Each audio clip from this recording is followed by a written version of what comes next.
Então tá. Bem, boa noite a todos.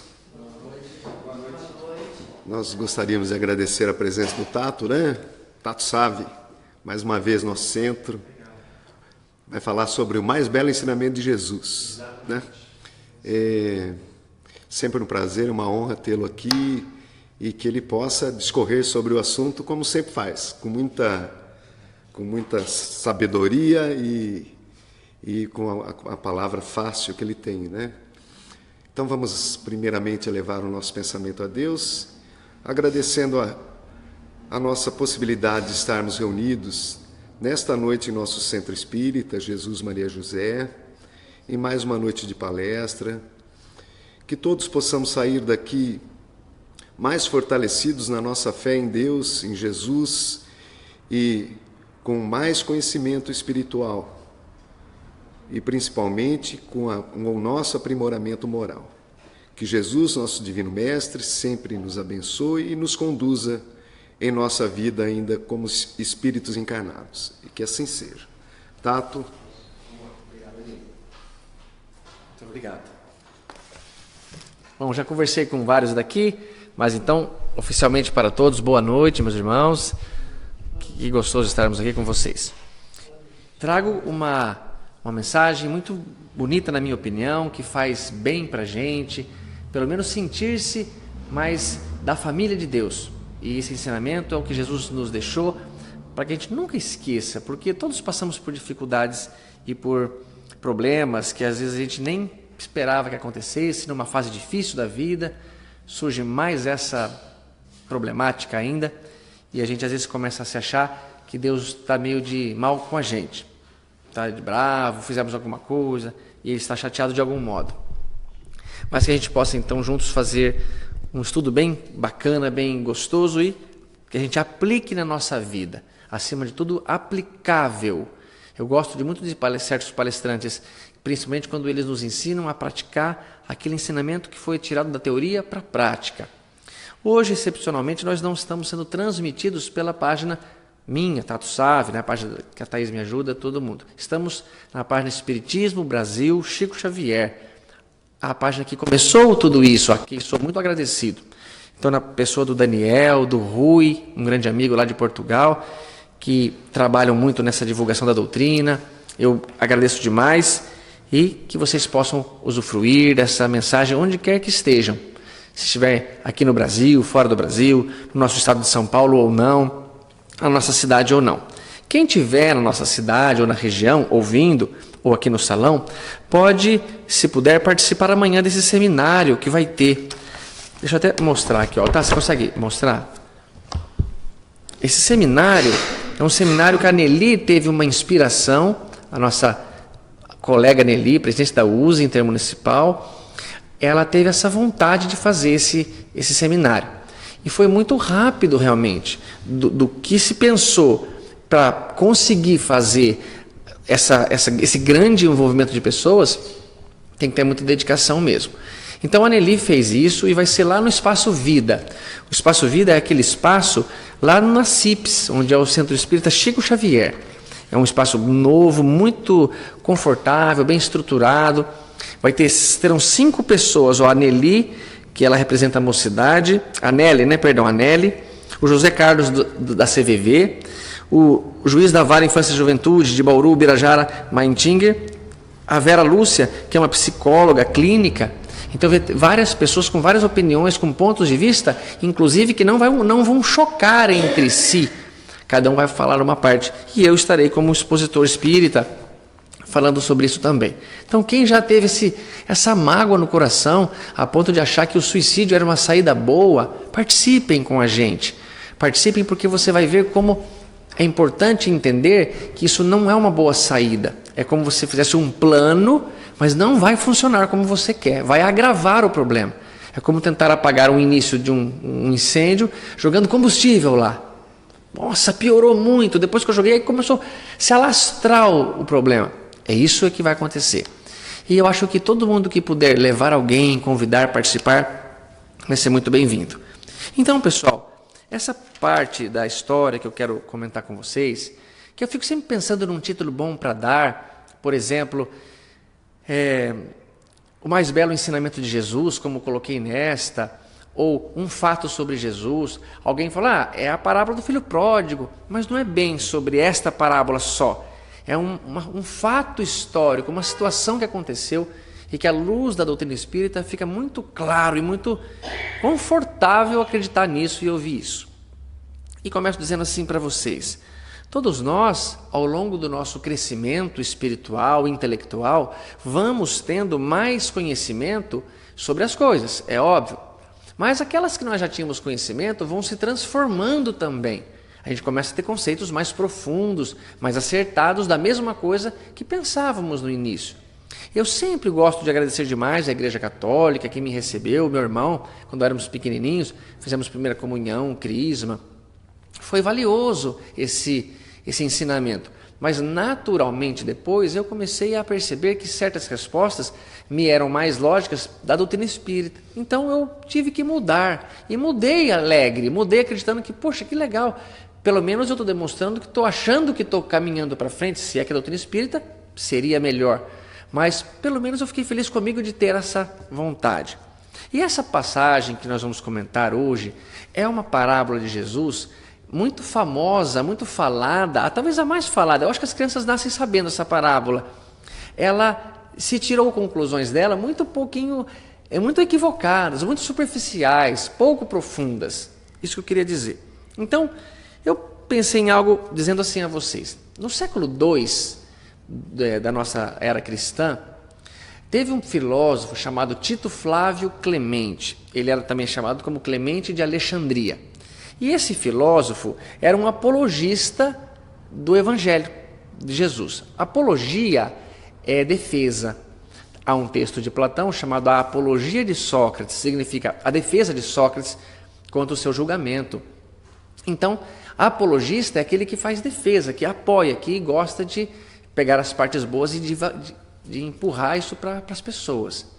Este Tito Flávio Clemente, ou Clemente de Alexandria, tinha seus discípulos, um deles, chamado Orígenes, falou uma frase muito interessante: Jesus é o pedagogo da humanidade. Pedagogia é o campo da ciência que estuda a educação. Então, se Jesus é o pedagogo, a questão dele era educar, era trazer algum ensinamento, era passar uma mensagem para a gente.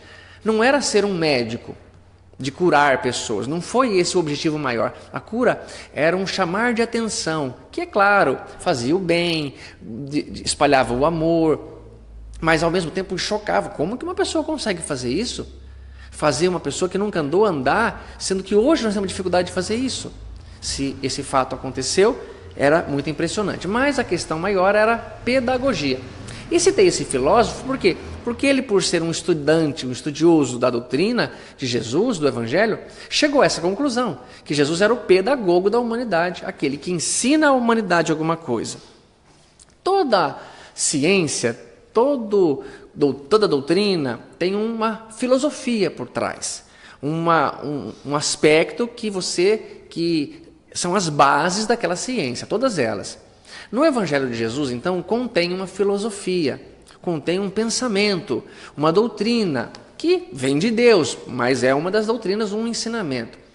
E essa doutrina, essa maneira que você tem de ensinar outra pessoa aquilo que você quer passar, chama-se didática. Então entendam essas situações. Pedagogo é aquele que está ligado à educação, é aquele que quer ensinar alguma coisa. Só que para você ensinar alguma coisa, para transferir o conhecimento de você para outra pessoa, precisa da didática. Quem tem boa didática, transfere melhor o seu conhecimento, mesmo que nem tenha tanto conhecimento quanto um outro professor, que é muito mais conhecedor, mas não tem didática, não sabe passar o que sabe. Como se você tivesse parado o seu carro, aí você vai, por exemplo, num posto de gasolina, ele te empresta um galão, enche, só que quando você volta, está difícil colocar no carro, o bico é muito na horizontal, na vertical, você não consegue transferir aquele conteúdo, você precisa de um funil. O funil é a didática, ela só serve para te passar um conteúdo para um outro lugar, e no caso, passar o conhecimento para uma outra pessoa. Quando nós vamos ter aula no prezinho, vamos ter aula na primeira série, colegial, o professor precisa passar com a sua didática alguma coisa ao aluno. Só que entre professor e aluno, a distância é muito pequenininha, comparada à distância de um espírito puro para nós. O ensinamento que Jesus tinha que trazer era muito mais ensinar sentimento do que ensinar em si matemática. Ele queria mostrar para a gente que a gente era capaz de ter sentimentos melhores, de amar mais, de aflorar essa parte boa da humanidade.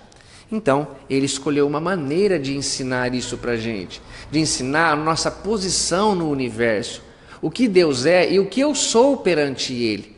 Ele era o único filho mesmo que Deus tinha? Ele falou alguma coisa sobre isso? Ele se afirmava o filho único? Ou ele dizia que todos éramos irmãos? Ou ele dizia que ninguém ia se perder? É isso que ele veio tentar ensinar. E a sua didática escolheu 2 caminhos. Um que chama paralelismo poético, aparece mais de 200 vezes nos 4 evangelhos. E uma outra que chama-se parábola. A parábola é a maneira mais fácil que Jesus achou de transferir autoconhecimento para pessoas muito ignorantes. Vocês devem saber, os evangelistas mal sabiam ler ou escrever. A maioria deles eram analfabetos. Qualquer um de nós aqui tem muito mais conhecimento do que qualquer um dos apóstolos de Jesus. Então, quando nós entendemos que Jesus queria nos passar um ensinamento, ele passa o seu ensinamento através de uma parábola. Quando você vai perceber o que é parábola, o que vem a ser essa palavra, é um vocábulo grego, parábolé, e vem também como do hebraico mashal, que quer dizer a mesma coisa, tanto no grego quanto no hebraico, por ao lado de. Então, quando você faz uma parábola, você quer comparar. O pôr ao lado de é como se eu colocasse um copo aqui cheio de água e um outro, quero comparar qual está mais cheio. É uma comparação de colocar uma coisa ao lado da outra. Isso que quer dizer a parábola. Comparar, pôr ao lado de. A mesma ideia do hebraico, comparar. Então, se Jesus contou uma parábola, ele fez uma comparação a uma coisa que representava Deus, ou alguma coisa que ele queria dizer, e alguma coisa que o povo entendesse. E mais, essa história tinha que chegar ao tempo de hoje também entendível, transferível para o teu conhecimento. Por isso que é brilhante você ler o Evangelho. Você percebe um ser humano, um Cristo, ensinando naquele tempo de um jeito que o mesmo ensinamento serve para o futuro. Por isso que nós aqui precisamos, ao ler a palavra de Jesus, transferir de uma cultura oriental para uma ocidental. Esse é o primeiro passo. E hoje já é muito diferente. Quem conhece um pouco da cultura oriental, veja como que é a alimentação deles, as práticas religiosas deles, as danças que eles fazem, o modo como eles escrevem, ao contrário, de trás para frente, começa o caderno. É tudo diferente, vamos dizer. E ainda tem um agravante, isso foi há 2000 anos atrás. Mas quando você começa a perceber que dá para ligar ao nosso planeta, ao nosso tempo, é encantador, porque Jesus renasce no nosso coração. Ele fortalece a grandeza que ele tem e que nos enche de confiança. E isso que quer dizer esse fato sobre Jesus. Então, ele contou essa parábola.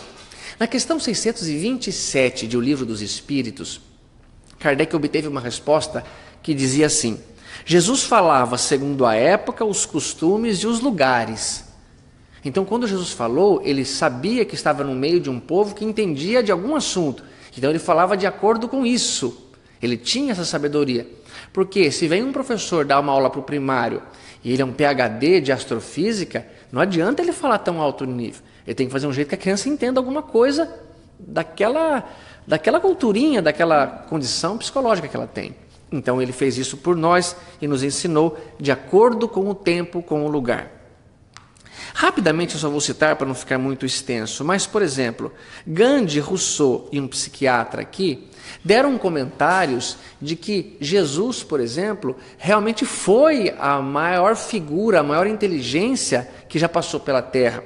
Gandhi tem um comentário interessante, que se destruísse todos os livros religiosos, livros sacros da humanidade, mas sobrasse um exemplar do Sermão da Montanha, nada teria se perdido, diz Gandhi. E o interessante é que Gandhi é hindu, ele não é cristão, ele tem Krishna como seu líder, como seu mestre maior. Mas por que ele fala isso? Porque talvez na espiritualidade do Sr. Mahatma ele já percebeu que o Evangelho de Jesus, o Sermão da Montanha, é uma coisa grandiosa demais. Não dá para qualquer cabeça pensar isso, e é o que diz Rousseau. Quando surgiu uma conversa se Jesus existiu ou não existiu, se vocês procurarem no YouTube, vocês vão ver esse diálogo. Existiu ou não existiu? É só uma invenção? Rousseau dá uma opinião muito sábia. Ele fala: a história de vida de Jesus está acima dos conceitos e invenções humanas. Seria impossível inventar uma história como os evangelhos nos contam. Então é como assim, se eu falasse, quem escreveu esse texto aqui, encantador, com palavras que eu tive que... Foi aquela criança ali de 1 ano. Não pode ter sido ela. Pode até ser um espírito muito elevado, mas com 1 ano ele não escreveu. É isso que o Rousseau falou, não dá para escrever a história do Novo Testamento. Pela nossa condição, não. E se você acha que dá, você tem que falar coisas mais sublimes do que as que o Rousseau falou. Você tem que ter mais autoridade do que estes dois, do que Gandhi e Rousseau, para fazer as suas afirmações. Porque nós não podemos ser um bobalhão que fica em casa, comendo biscoito, mudando de canal, não concordando com nada. Ah, esse cara não sabe o que está falando. Ah, olha esse babaca aí, olha esse outro. E você, o que você está produzindo? Oferece alguma coisa melhor. Mas daí tem mais algumas pessoas que dizem, há um psiquiatra brasileiro que era ateu. E esse psiquiatra vai estudar a vida de Jesus para mostrar que Jesus realmente era um normal. Mas ele se surpreende, se convence das afirmações de Jesus, deixa de ser ateu e passa a ser um escritor, um defensor também do Evangelho. E o mais bonito para mim é o que diz São Luís, na Revista Espírita. São Luís e Lacordaire, Revista Espírita de 1868, mês de dezembro. Ao lado de Deus estão numerosos espíritos chegados ao topo da escala dos espíritos puros. A partir do item 100 do Livro dos Espíritos, Allan Kardec nos ensina a escala espírita. Tem os imperfeitos, os bons e os perfeitos ou puros. Todos os imperfeitos estão classificados em 10 subníveis. Eu já li, eu já sei em qual eu estou, eu não vou falar dos imperfeitos em qual que eu estou. Quando você passa por todos esses subníveis, você chega à escala dos bons. Só para vocês terem ideia, os bons espíritos já não sentem mais raiva, ciúme, não sentem, não é se controlar não. Fiquei com uma vontade, mas fiquei quieto, orei a Deus. Então, eles já passaram disso aí já faz um bom tempo. Eles nem sentem mais isso que você sentiu. Eles compreendem, entendem que você é um sofredor da alma, um doente que faz mal para ele, para ser feliz. Mas quando você consegue passar por esses 5 subníveis da escala dos bons, você chega aos puros.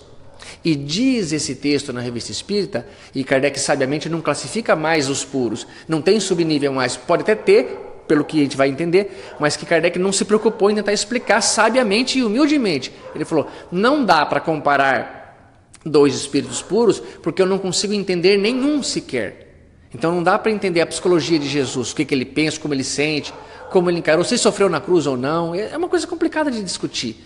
Por quê? Porque é fora de cogitação do nosso nível. Mas ele então coloca isso.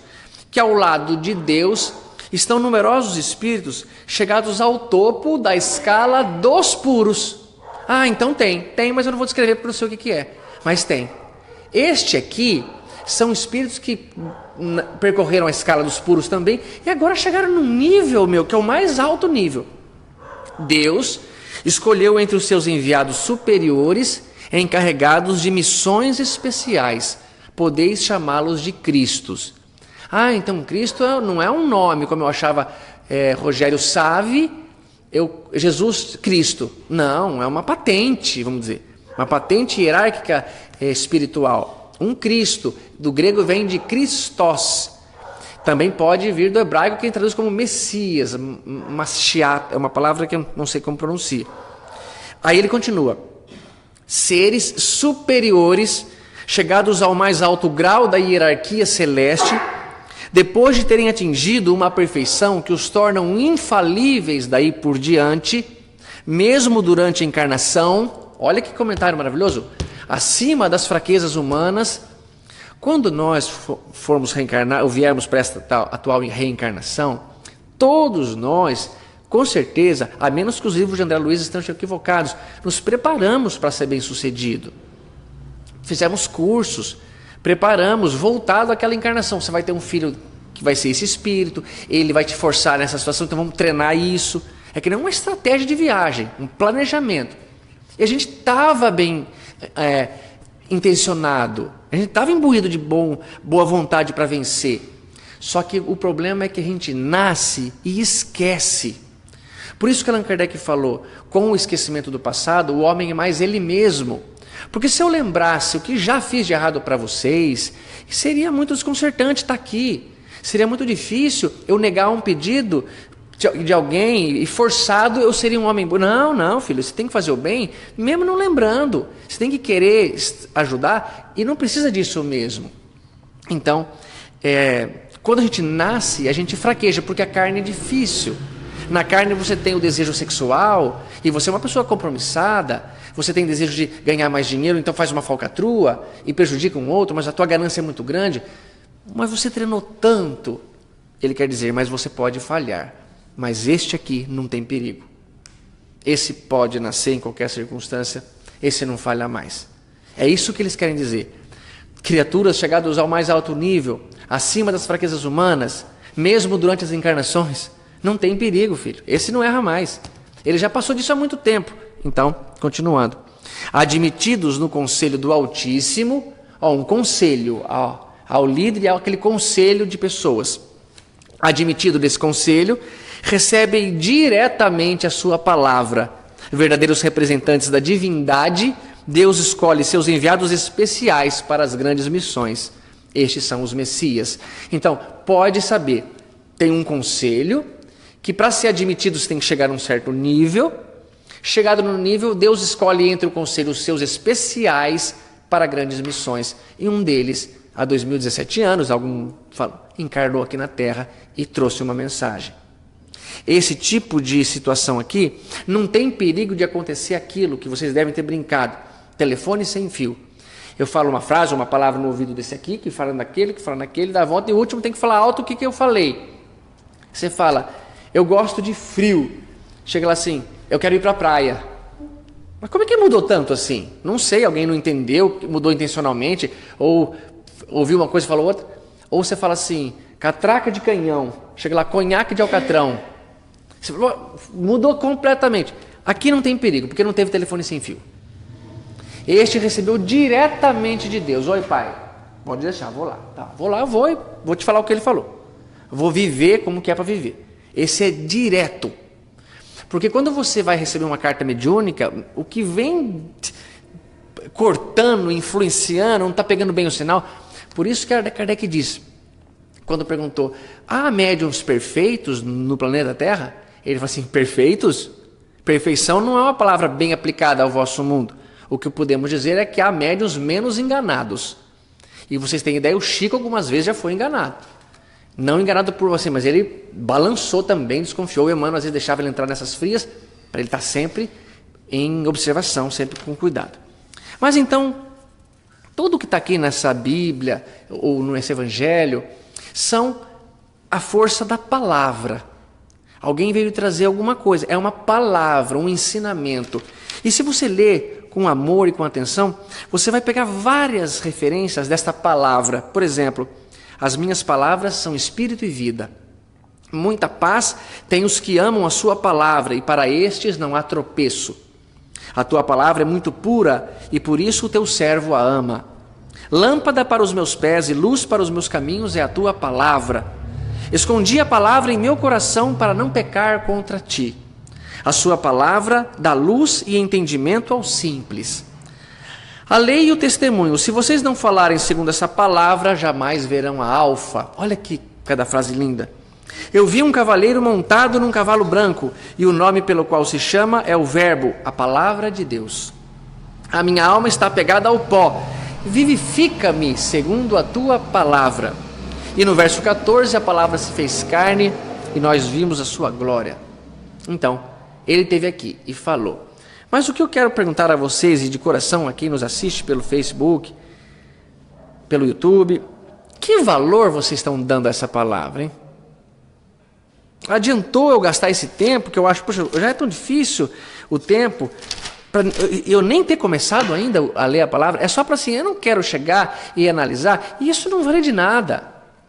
Nós temos que respeitar um pouco mais a posição dessa pessoa, que é um Cristo, que saiu de uma esfera que não há como conceber o que vem a ser isso. Para vocês terem uma ideia, tenta explicar alguém como que é o território dele. Ah, tem a cama que dorme. Não dormem mais. Então o refeitório, não comem mais. Então, não passam mais frio, não tem que tomar banho. O que a tua realidade tem com a dele? Então, essa criatura veio e falou uma coisa, e nós precisamos prestar muita atenção. O título que era dado nos evangelhos não era o evangelista que dava. Então, a parábola do filho pródigo, a parábola da ovelha perdida, a parábola do semeador, era dada por um copista, por um intérprete depois. E se eu fosse dar o título nessa parábola do filho pródigo, ou filho esbanjador, eu colocaria a parábola do pai amoroso. Para mim tem muito mais sentido. A palavra pai aparece bem mais do que a palavra filho. Se eu não estou enganado, 12:4. Porque o protagonista aqui é um pai, não um filho. O pai que está sendo dado de exemplo para a gente entender quem era Deus. É uma parábola, é uma comparação. Então, o título não está muito bem colocado, mas serve para a gente identificar onde está. E aí, como que começa então a parábola do filho pródigo? Essa parábola tão bonita, tão famosa, começa assim: e continuou Jesus. Como que é? E continuou Jesus. Eu li 4 Bíblias, 4 Evangelhos nesse trecho. Eu falei isso, eu li 4, nossa, já leu 4 Bíblias? Não, eu li esse trecho em 4 Bíblias diferentes para poder entender o que quer dizer. E aqui eu sempre vou falar, pessoal, comprem este livro, esse Novo Testamento, é do Haroldo Dutra Dias. Tem muita informação maravilhosa, mas eu digo, mas eu já tenho o Evangelho em casa. Não, é para você comparar, não é para você ter outro. É para você pôr do lado e ler um, ler outro, ver aquela palavra, por que foi traduzida assim, vai esclarecer muita coisa. Porque muitas dessas coisas que nós vamos ler aqui não tem sentido para nós. A cultura daquele povo é diferente da nossa, então só faz sentido se eu entender o que está escrito. E muitas das coisas que falo está aqui, nesse Evangelho que o Haroldo traduziu. O Haroldo é um espírita, mas é um evangelho neutro. Não é puxando para nada, não. É a palavra legítima do povo. Então, começa assim também. E continuou, e disse ainda Jesus, e como estava dizendo Jesus. Mas tem alguma coisa anterior? Tem. Tem uma coisa anterior que tem todo sentido. Se vocês pegarem e ler a parábola do filho pródigo, é como se pegasse e lesse o último parágrafo de uma redação. Você leu a conclusão sem ler o início, por que escreveu aquilo, qual que é a tese defendida. E ele fala isso então. Parábola e continuou. Tem alguma coisa antes? Tem uma outra parábola que Jesus contou que tem todo o sentido, que está amarrada com essa. É a parábola da dracma perdida. Dracma é uma moeda do povo que tinha um certo valor. Não era muito alto, mas tinha um valor importante. E essa dracma, conta Jesus, que havia sido perdida por uma mulher dentro da casa dela. Ela procurou para lá, procura para cá, e acende a lâmpada. Não tinha lâmpada, né? Era lamparina. Acende a lamparina e vai, e acorda, liga o telefone para a vizinha. Não tinha telefone também. A coisa era dura. Mas levanta o tapete, acorda o cachorro e procura atrás de uma moeda. Se a gente falar, mas que estranho, não estou entendendo. A nossa cultura não dá para entender, mas se a gente entender a cultura deles, tem todo o sentido. E ela então procura, até que acha, já tarde da noite. E não ia descansar se não achasse. E quando ela acha, ela não vai dormir. Ela quer comemorar com as amigas. Olha como é estranho para a gente. Vamos entender agora como faz sentido. As meninas daquela época, daquele patriarcalismo, com 12 anos mais ou menos, mais um pouquinho até, às vezes, ou com 12, quando era combinada de casar com outro rapaz, porque os patriarcas já tinham decidido, a nossa família é boa, vamos unir, o pai do menino dava ao pai da menina um dote, um valor, que seja algumas moedas que eles combinavam. O pai da menina, no dia do casamento, dava para a menina um tanto que ele achava que era justo. Ou tudo, ou 50%, ou quantas ele quisesse. Para que essa menina tivesse uma garantia de sobrevivência, caso o maridão viesse a falhar, morrer, expulsar ela. Porque naquela época a sociedade era muito machista. Graças a Deus acabou o machismo completamente. E agora, só naquela época a gente tem essas recordações de machismo. Mas aí, ela então, com essas moedas, a seu poder, se caso precisasse um dia gastar para comer, ela teria esse recurso. Só que quando ela foi ver, ela tinha perdido uma dessa. E ela fica desesperada. Veja como o valor vai fazer sentido para nós agora, se a gente fizer essa simples comparação, essa parabolazinha. Que vocês têm um pendrive onde está toda a monografia de vocês. Toda a tese que vocês vêm estudando, toda a pesquisa científica que você colocou lá e você tem nesse pendrive. E você veio ao centro, Jesus, Maria e José, ver a palestra do Tato Sávio. Só que quando você escuta um barulho de vidro quebrando, você foi lá ver, a pessoa roubou a tua mochilinha e levou teu pendrive com tudo que você tinha lá. E você não tem lugar salvado. Você não tem backup disso. Você fica desesperado. Você liga para a polícia, você liga para não sei quem, você faz oração, você vai... Até que a polícia liga e fala, achei o equipamento. Tem um pendrive na bolsinha? Tem, tá aqui. Aí você põe, tá tudo lá. Você fala, graças a Deus, achei o pendrive. Você liga para as pessoas e faz uma festa. Vamos estourar uma champanhe? Se eu tivesse perdido isso, eu não sei o que seria da minha vida. Este é o valor que Jesus quer dizer. Está vendo como tem um valor diferente aí? Você está dando um valor para uma coisa diferente do que Deus dá. É isso que ele quer dizer nesta parábola, como na outra também, do filho pródigo. E essa história então acaba assim. A mulher encontra a dracma, fica felicíssima da vida e as mulheres que ouviam entenderam Jesus. Mas como então começa a parábola da dracma? E é muito bonito. Começa assim, ou como uma dracma perdida. Ou, porque ou remete a alguma outra coisa anterior. É ou isso ou aquilo. Então, ou como uma dracma perdida, deve ter alguma coisa anterior. Tem outra história? Tem outra história. Jesus contou uma anterior a essa. E ou, para vocês não ficarem assim perdidos, boiando, ou significa conjunção coordenativa alternativa. Eu procurei e não estava achando, perguntei para Vera da Cass e para Denise Ribeiro, duas professoras de português, e elas disseram, ou é conjunção coordenativa alternativa. Tranquilo. E a conjunção coordenativa alternativa precisa realmente disso, de uma coisa antes dela e uma coisa depois, para você poder comparar. E o que tem antes da parábola da dracma perdida? Tem a parábola da ovelha perdida. Perceba que Jesus está querendo contar uma história de coisas que se perderam de alguém. Criaturas ou coisas que por si só se perdeu. Prestem atenção. E Jesus conta a história de um rapaz que pegou as ovelhas, um pastor de ovelhas, de um aprisco, e levou mais ou menos 5 quilômetros até o oásis, e lá bebeu água, esticou as perninhas, comeu um pouco, e voltou de viagem, 10 quilômetros, todos os dias. Quando ele prende as ovelhinhas no aprisco, ele faz o trabalho de contar, como sempre. Vamos lá, 1, 2, 3, 10, 15, 20, 40, 50, 80, 97, 98, 99? Não é 99 não, são 100. Não é possível que eu contei errado. Vamos lá, vamos de novo. 98, 99. Eu perdi uma ovelha. Meu Deus do céu, perdi uma ovelha. Para nós, que isso, cara, você tem 100. Calma, aparece, ela volta aí. Perdeu, vai voltar a pé.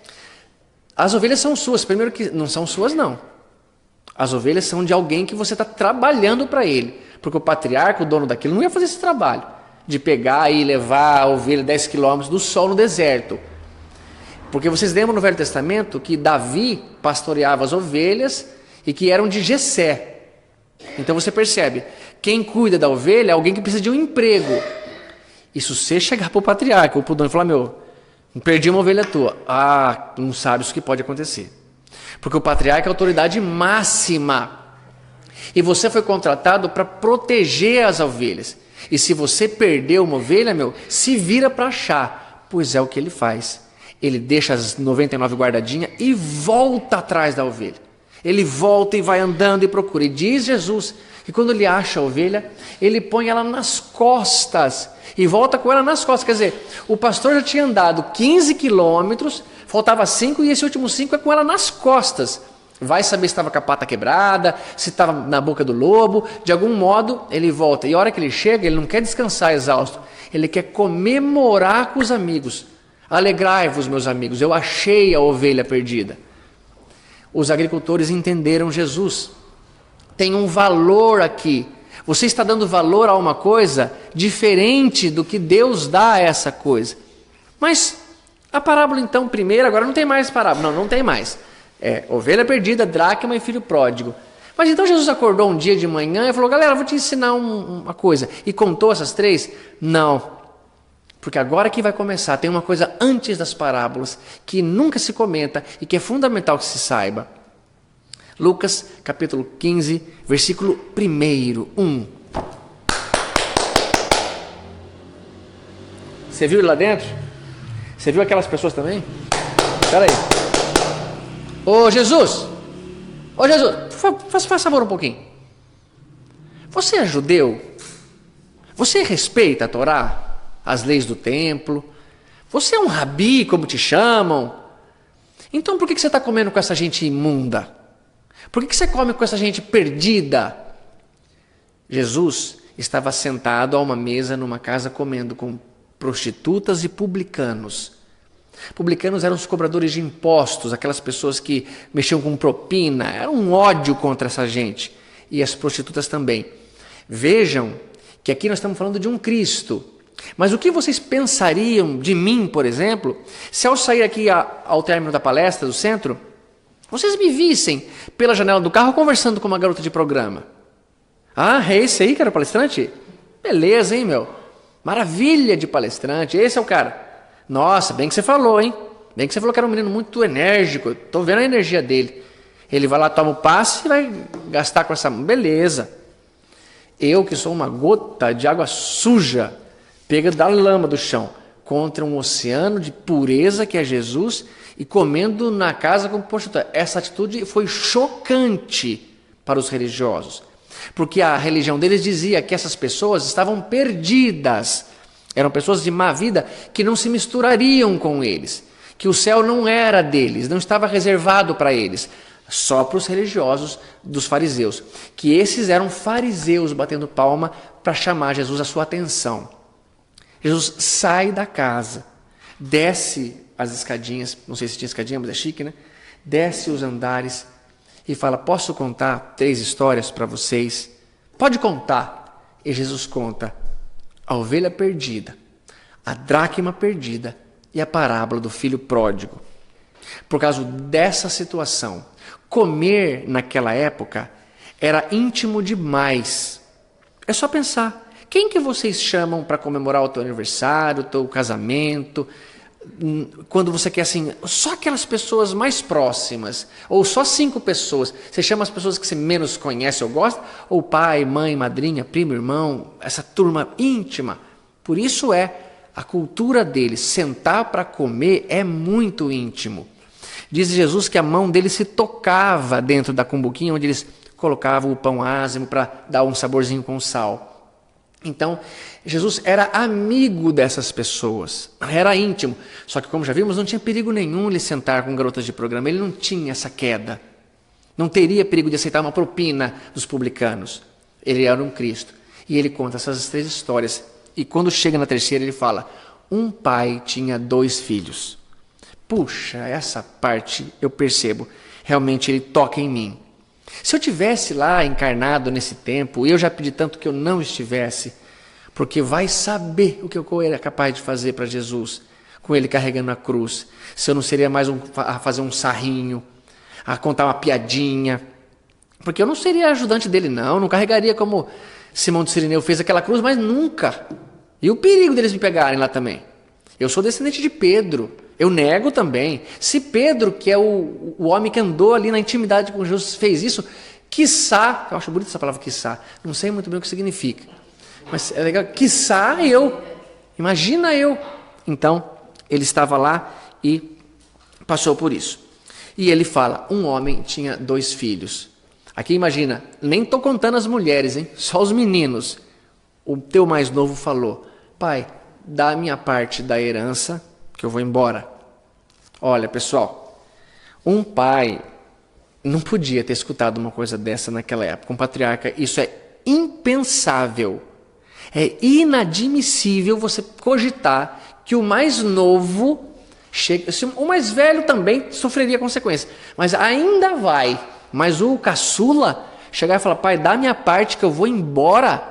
Não tem nenhum sentido essa afirmação. Porque mesmo que eles se casassem, eles não iriam embora da aldeia, da vila. Os mais otimistas Isso quem comenta é o Haroldo.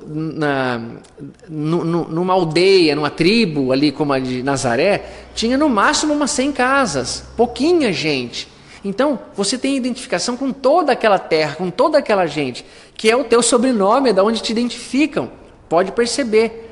José de Arimateia, Maria de Magdala, Jesus de Nazaré, Judas de Iscariotes. Isto mostra que a terra os identificava.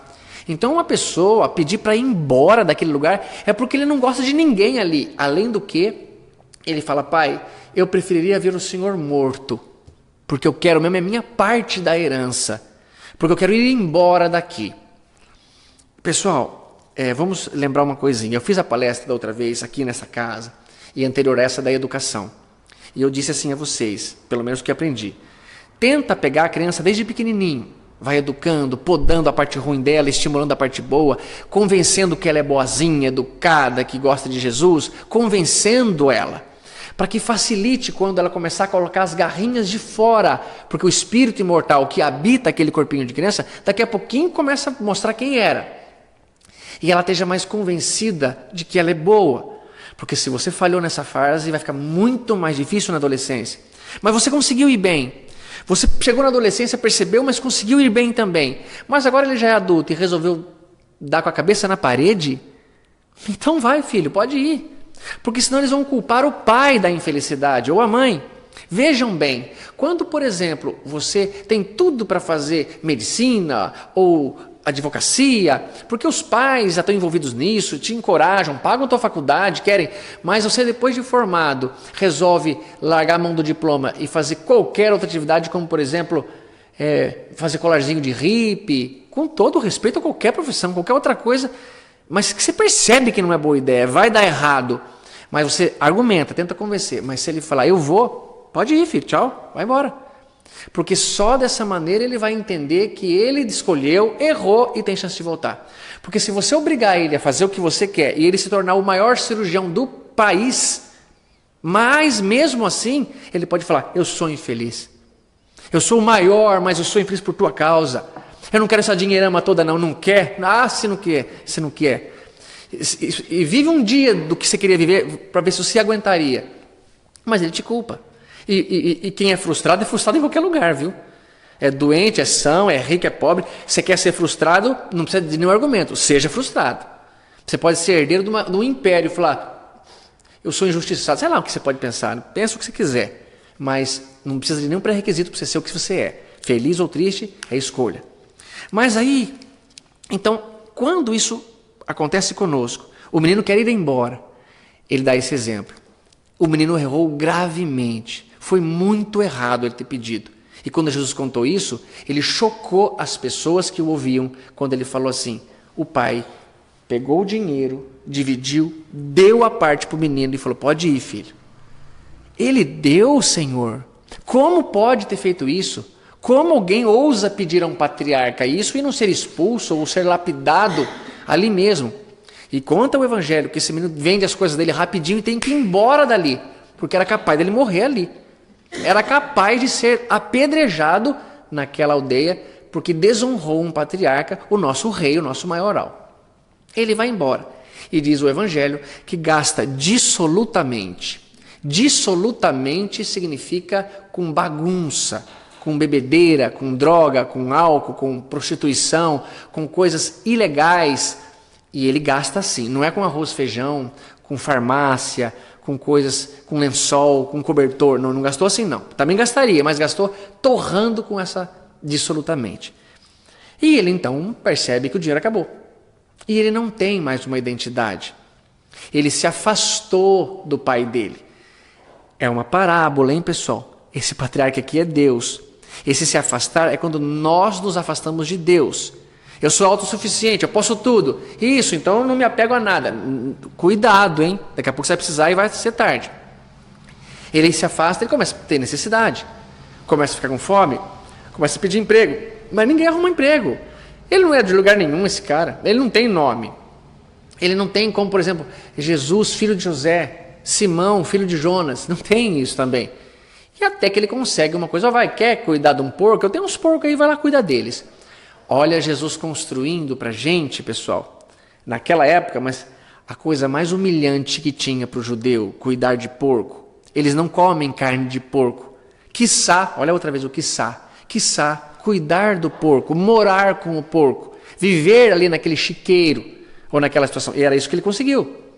E ele, orgulhoso, ainda não volta. Começa a lutar para ficar ali e começa então Jesus a falar, sabe, ele estava cuidando de porco. E o pessoal, nossa, mas cuidando de porco, que coisa horrível, como pode, que humilhante. E o pior, um dia ele ficou com tanta fome que comeu a comida do porco. Meu, quando Jesus diz isso, é como se eu dissesse assim para vocês, por exemplo, a Nelly, a nossa grande presidente da USE, mulher trabalhadora, amorosa, tem seu esposo, tem seus filhos, tem seus netos, cuida dos netos, faz isso. De repente a gente escuta falar, eu não sei, a Nelly abandonou a casa dela. Como assim abandonou? Abandonou, despediu, foi embora, ninguém mais sabe onde ela está, não cuida mais, não vai mais no centro, abandonou a USE. O que aconteceu? De repente um de nós fala, eu vi a Nelly, ela estava andando na rua, cabelo comprido, roupa rasgada, parecia que não tomava banho há um mês, pegando coisas do lixo para comer. Eu falaria, nossa, mas o que aconteceu, cara, para ele chegar nesse nível tão humilhante? Essa é a reação que Jesus queria provocar. Nelly, nossa amada, está aqui, é só um exemplo, não tem nada disso. Grande companheira de doutrina. Mas Jesus fala isso, e eles identificam, nossa, ele chegou no fundo do poço, ele está pior. Eu me lembro agora, sempre nessa parte, de uma encantadora poesia modernista, do maior poeta modernista do Brasil, Manuel Bandeira. Vou dizer a vocês, eles assim, chama O Bicho. Ontem eu vi um bicho na imundície do lixo, catando comida entre os detritos. Quando encontrava alguma coisa, não cheirava, não examinava, engolia com voracidade. O bicho não era um rato, o bicho não era um cão, o bicho não era um gato, o bicho, meu Deus, era um homem, meu irmão. É isso que ele quis construir, Manuel Bandeira. Ele perdeu completamente a dignidade. Você já se viu pegando comida do lixo e comendo sem nem verificar como que estava? Se estava com formiga, se estava estragada, se estava escarrada, se estava... Tamanho é a fome. A gente pega, cheira, vê, está muito quente, mas está muito frio. Imagina para você chegar nesse nível, o que você já teve que sofrer. Eu conto a vocês uma coisa muito bacana, triste, mas mexeu demais comigo. Eu vi uma vez uma mulher, uma moça negra, com uma criança negra também no colo, bem assim, sofredora de dinheiro, dá para ver, e ela pegando no lixo alguma coisa, a criança ali do lado olhando para lá, olhando para aqui, e ela encontra um pimentão amarelo e começa a comer aquele pimentão amarelo. Eu falei, puxa vida, que dificuldade, que fome. Na palestra passada, um amigo até perguntou, você fez alguma coisa por ela ou você fez só anotações? Eu fiz alguma coisa por ela, sim. Acho que não tem cabimento ou sentido eu ficar expondo esse detalhe, mas fiz. Não deixei ela assim, não. E graças a Deus tenho feito o que posso, com a palavra que falo, com a mão que trabalha como dentista, na assistência a qualquer um, para eu falar, puxa vida, filho, você teve uma encarnação até que de certo modo proveitosa, viu? Então, graças a Deus, tenho a minha consciência muito alegre de poder ter feito algo por essa irmã. E até um amigo brincou quando contei, mas o pimentão amarelo é o melhor pimentão que tem. Eu falei, mas no tempero, né? Depois da barriga bem cheia, aquele vinagrete a mais, depois do almoço já feito, com pimentão amarelo, é gostoso, mas do lixo, com o filho no colo, tem outro sentido isso aqui. É o que Jesus falou, cuidado para que os vossos corações não se tornem insensíveis pela gula, pela embriaguez do mundo. Cuidado, pessoal, isso não pode passar assim dentro da gente. Nós temos que nos sensibilizar, movimentar alguma coisa, nem que seja para ligar para alguma autoridade e vir tomar providência. Mas nós precisamos tentar mover isso. E Jesus comenta isso. E acontece uma coisa muito linda aqui. Para mim, há uma referência muito clara que Jesus entenderia que um dia, ou Jesus sabia que um dia entenderíamos da doutrina espírita, e ele faz uma clara referência ao umbral. Quando ele fala em porco, para mim, fica claro que está envolvido lama, sujeira, coisas cheirando mal, estragadas, e aquele aspecto de pessoas umbralinas. Olha como que o André Luiz se descreve no nosso lar quando ele estava no umbral. Tinha os cabelos eriçados, sabe aquele cabelo... eriçado, a barba crescida, roupas rasgadas e imundas. Descrição do André Luiz no nosso lar.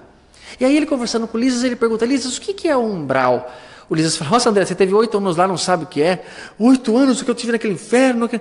E Lísias fala assim, ó, o umbral, André, funciona, portanto, como região destinada ao esgotamento de resíduos mentais. Ninguém paga pecado no umbral. Se você cometeu um erro, que você vai ter que reparar, mas ficou 30 anos no umbral, é que você gastou 30 anos lá para cair em si e voltar para a realidade e fazer o que você tem que fazer. Você podia ter gastado 5? Podia. Podia ter gastado 100? Podia. O problema é seu. O tempo que você levar para cair em si é teu, porque você tem livre-arbítrio. Então, o umbral é só para você ver que vibração que você está e oferecer a condição de sair dali.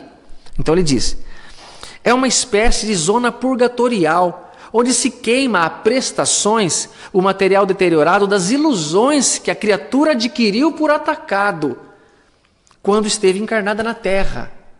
Então olha bem, eu estou aqui encarnado, estou achando que eu sou o cara, meu. Eu sou palestrante espírita, eu tenho um monte de coisa bacana e por isso eu posso fazer certas coisas. Quando Frederico Figner desencarna, no livro Voltei, ele comenta, que decepção a minha, de achar que eu estava muito certinho. Olha agora como é que eu estou. Quanto tempo você vai querer ficar no umbral? Você que sabe.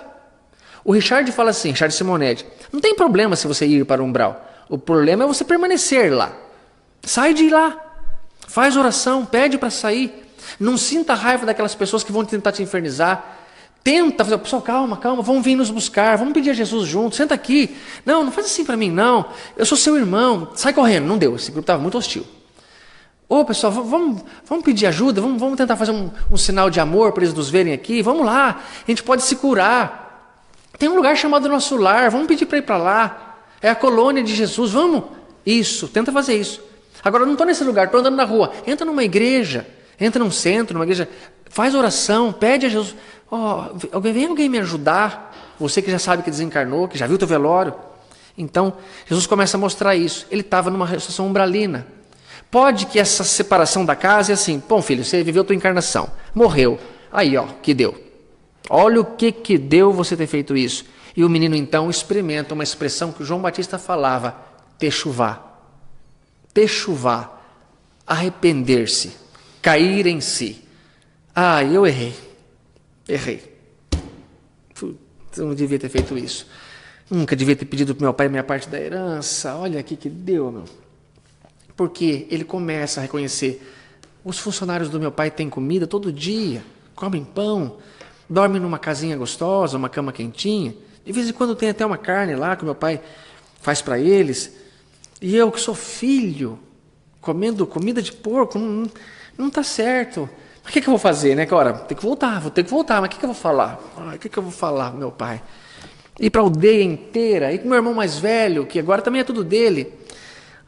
Meu Deus. Bom, eu vou falar, pai, eu estou morrendo de fome, eu pequei contra ti. Não sei se isso vai colar, viu? Mas vamos ver. E volta. Levantar-me-ei. Que bonito, filho, que humildade bonita estou vendo em você. Precisou passar por isso, mas vamos embora, vamos voltar então. Jesus não menciona o período que ficou, mas ele menciona que teve que acontecer alguma coisa, techuvá, cair em si. Arrependeu, para o que você está fazendo, para. Você viu o que deu agora? Já não está bom de sofrimento? Está? Então vamos tomar o caminho do bem. Agora que você começa a melhorar o que você errou, agora. Então, um assassinato, quantos anos no umbral? Não tem essa conta. Um assassinato, 30 assassinatos. Se você for para lá e rapidamente cair em si, arrepender, pode ser que o teu crime foi maior, mas o teu tempo foi menor. Você recuperou logo e Deus quer que isso aconteça. Então você pega e levanta o menino e volta. E agora Jesus começa a demonstrar quem ele é. O mestre imbatível, o príncipe dos príncipes, como diz Buda.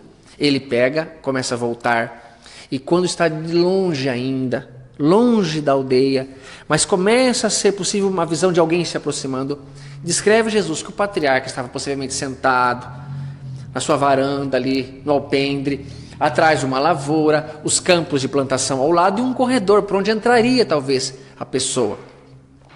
Esse menino era capaz de não chegar até aqui, porque ele morreria no caminho.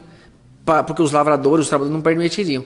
E ele começa a se aproximar, e o patriarca, no seu olhar na propriedade, vê o menino. Mas veja que ele não estava com um aspecto normal, ele estava com aquela roupa de mendigo, esfacelado, cheirando urina, 40 dias sem tomar banho, aquele cabelo horripilante que o André descreve. E quando o pai vê, Jesus diz, o pai sai correndo atrás do menino. Mostra urgência de Deus em a gente voltar para o seio dele. Mostra amor, porque quando ele chega lá, ele beija o fedidinho. Ele beija. Por quê? Porque era filho dele voltando. Quem tem filho, pensa só no exemplo. Imagina que o seu filhinho, Deus me livre, foi sequestrado. Deus me livre esse exemplo, que nunca aconteceu com ninguém mais em todo o planeta.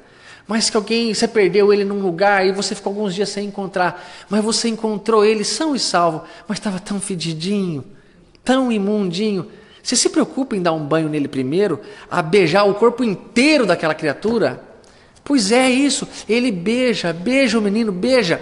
E aqui tinha um símbolo. Quando tinha um litígio entre 2 funcionários, 2 filhos, a autoridade máxima, o patriarca, ela fala, o que aconteceu? Fala você primeiro. Fala você agora. Não, então nós vamos decidir assim, vai ser assim, tá bom? De acordo? Podem cumprir. Era um beijo. O beijo selava esse acordo, como um aperto de mão nosso. Não tinha que assinar nada, porque ninguém sabia assinar, não tinha papel também. Então era na palavra, era o beijo. Quando esse pai corre e beija o filho, ele quer dizer, filho, tá tudo certo, tá perdoado. Não precisa pedir nada, não quero saber de nada. Você voltou, precisava dessa lição, bem-vindo. E ele tenta, pai, pequei contra ti diante do céu. Não sou digno mais de ser seu filho. Aceita como teu funcionário. O que Jesus diz? Traz um anel para ele. Anel, símbolo da família, brasão familiar. É meu filho de volta. Ah, pai, eu não sou. Traz então agora uma sandália. Filho de patriarca andava calçado, funcionário andava descalço. Olha a simbologia que Jesus vai mostrando. E aí ele fala, põe a melhor roupa no menino. Por quê? Só para ficar bonitinho? Não, porque vai ter uma festa na aldeia. Mata um bezerro cevado, mata o boizinho mais gordo que a gente tem. Porque é festa para a aldeia inteira. Eu estou reconciliando o meu filho com toda a aldeia. E ele é filho, viu? Ouviram bem todos? Ai, se alguém relar no meu filho. Ele estava perdido e se encontrou, volta para casa. Ele precisou dessa lição, ele sofreu bastante. Ele entra, é barbeado, banho tomado, isso não está descrito, mas é óbvio. Estava lá a festa acontecendo, festa, música, chega o filho mais velho.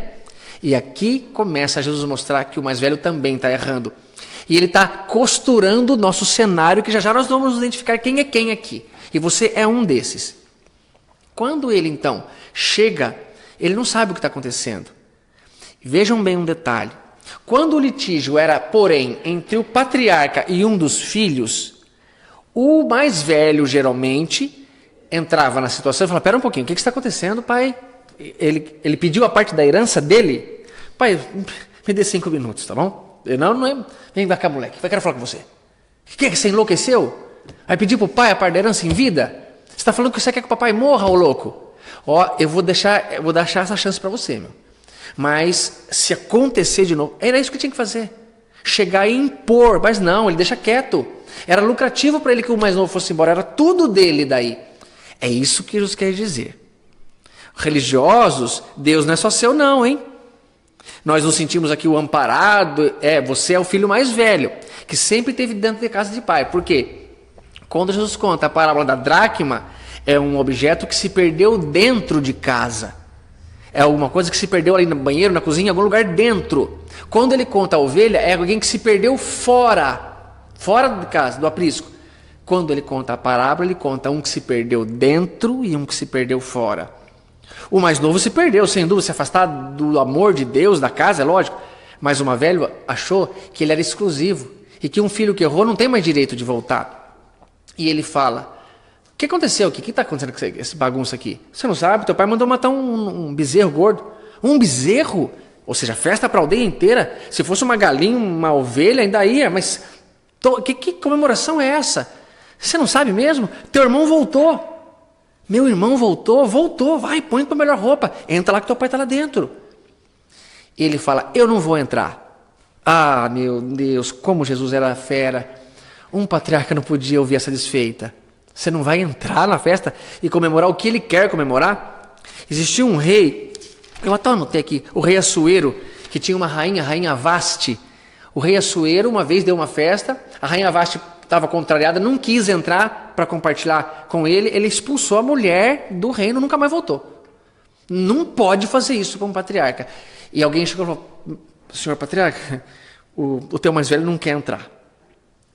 Se ele fizesse assim, manda esse moleque sumir da minha vista, eu falaria, então Jesus contou, mas tinha uma preferência pelo mais novo.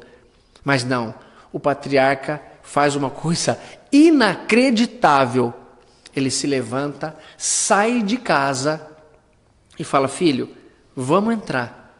E uma coisa importante de dizer, quando o patriarca sai correndo ali naquela hora, era uma coisa chocante também, porque o patriarca não corre. Aristóteles diz assim, reconhece o verdadeiro patriarca pelo seu caminhar solene. Você já viu a rainha da Inglaterra andando, dando tchau? É lento, ela curva devagar, é a matriarca. Então o patriarca não podia correr. Se vocês um dia forem visitar lá e um patriarca sair correndo, vocês correm junto com ele. Sai correndo atrás porque deve estar vindo um bicho muito bravo. É um homem-bomba também, mas bem colocado. Aníbal. Aí ele fala, filho, vamos entrar. É justo que a gente se alegre com a volta do teu irmão. Mas olha o que ele diz.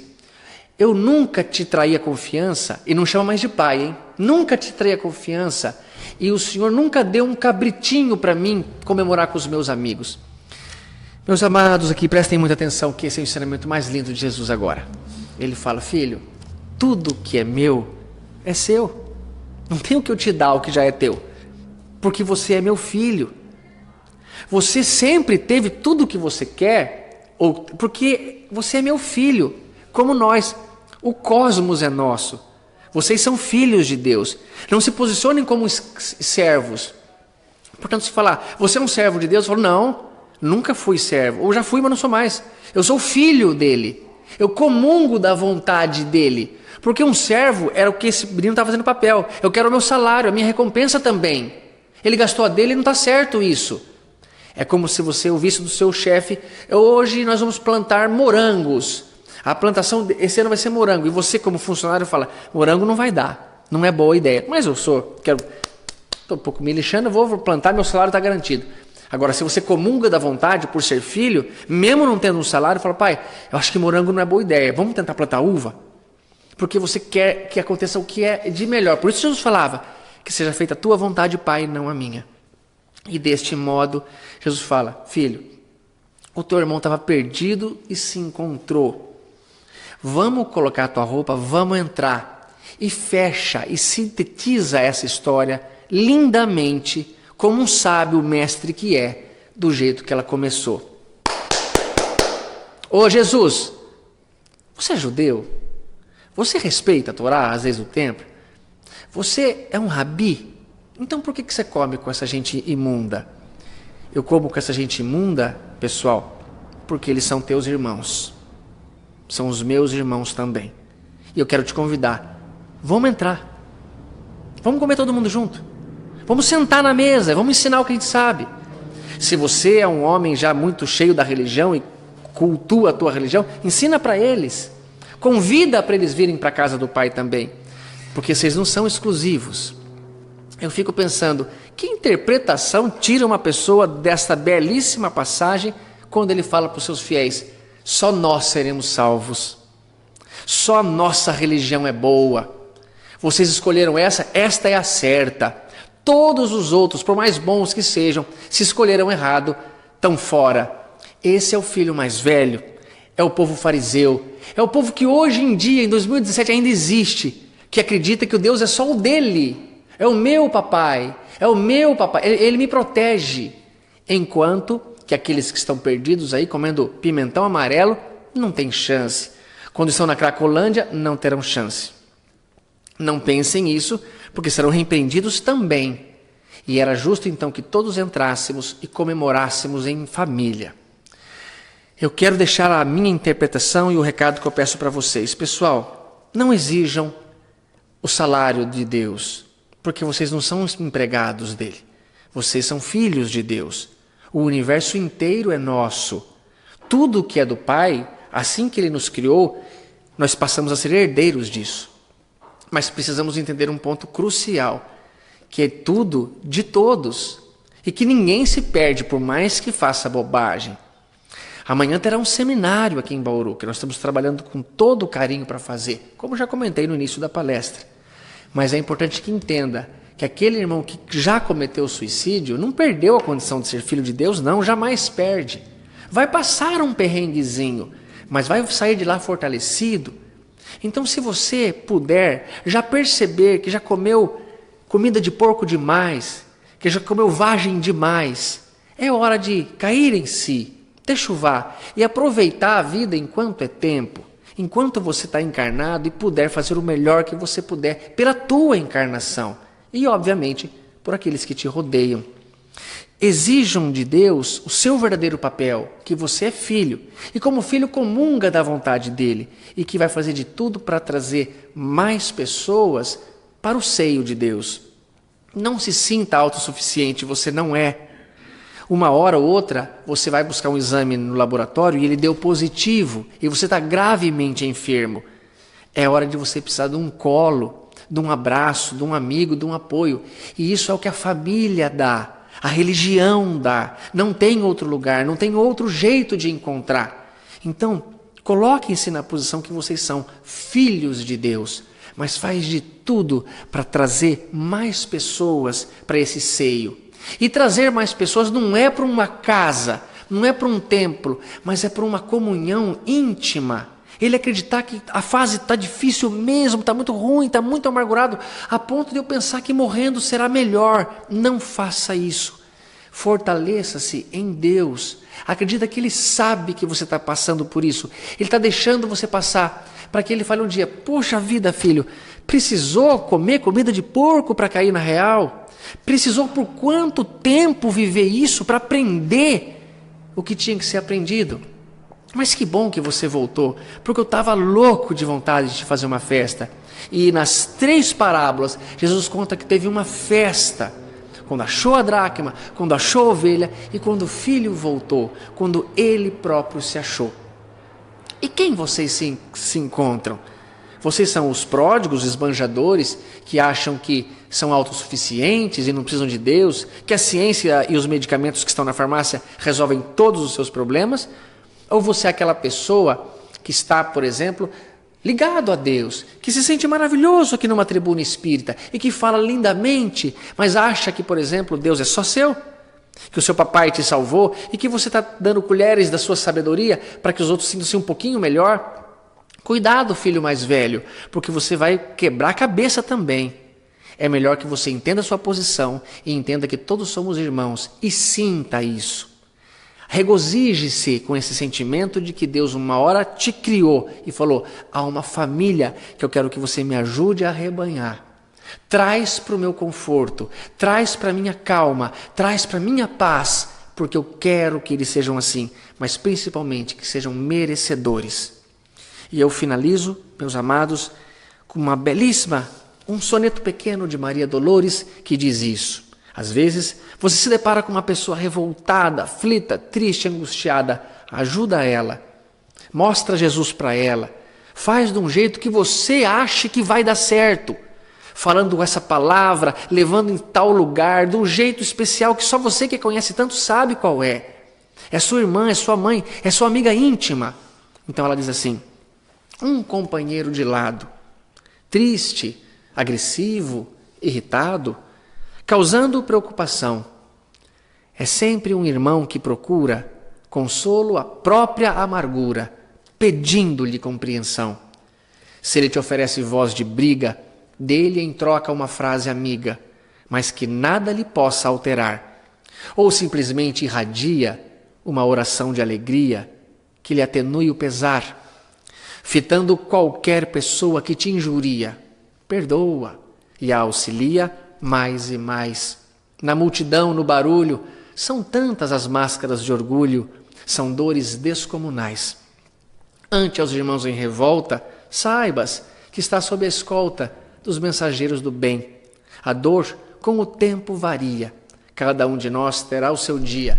Por isso, nunca desprezes ninguém. Maria Dolores, pelas sagradas mãos do Chico. E sintetizando bem, Jesus pediu isso para a gente, que não tenhamos medo, não nos sintamos abandonados, quando ele diz: olhai como crescem os lírios do campo, não tecem nem fiam, mas nem Salomão em toda a sua glória se vestiu como um deles. Se Deus veste assim a erva que hoje está no campo e amanhã será lançada ao fogo, quanto mais a vós, homens de pequena fé. Não vos inquieteis procurando o que haveis de comer ou de beber ou de vestir.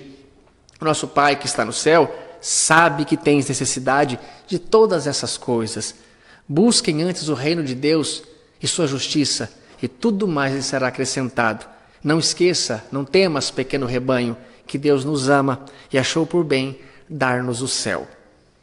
Meus amados amigos, que vocês possam se fortalecer nesta fé, que Deus é o nosso papai e nunca vai nos abandonar, e que por mais que erramos, há esperança, há chance. Lutem por isso e vistam uma camisa de filhos. Que Jesus nos abençoe.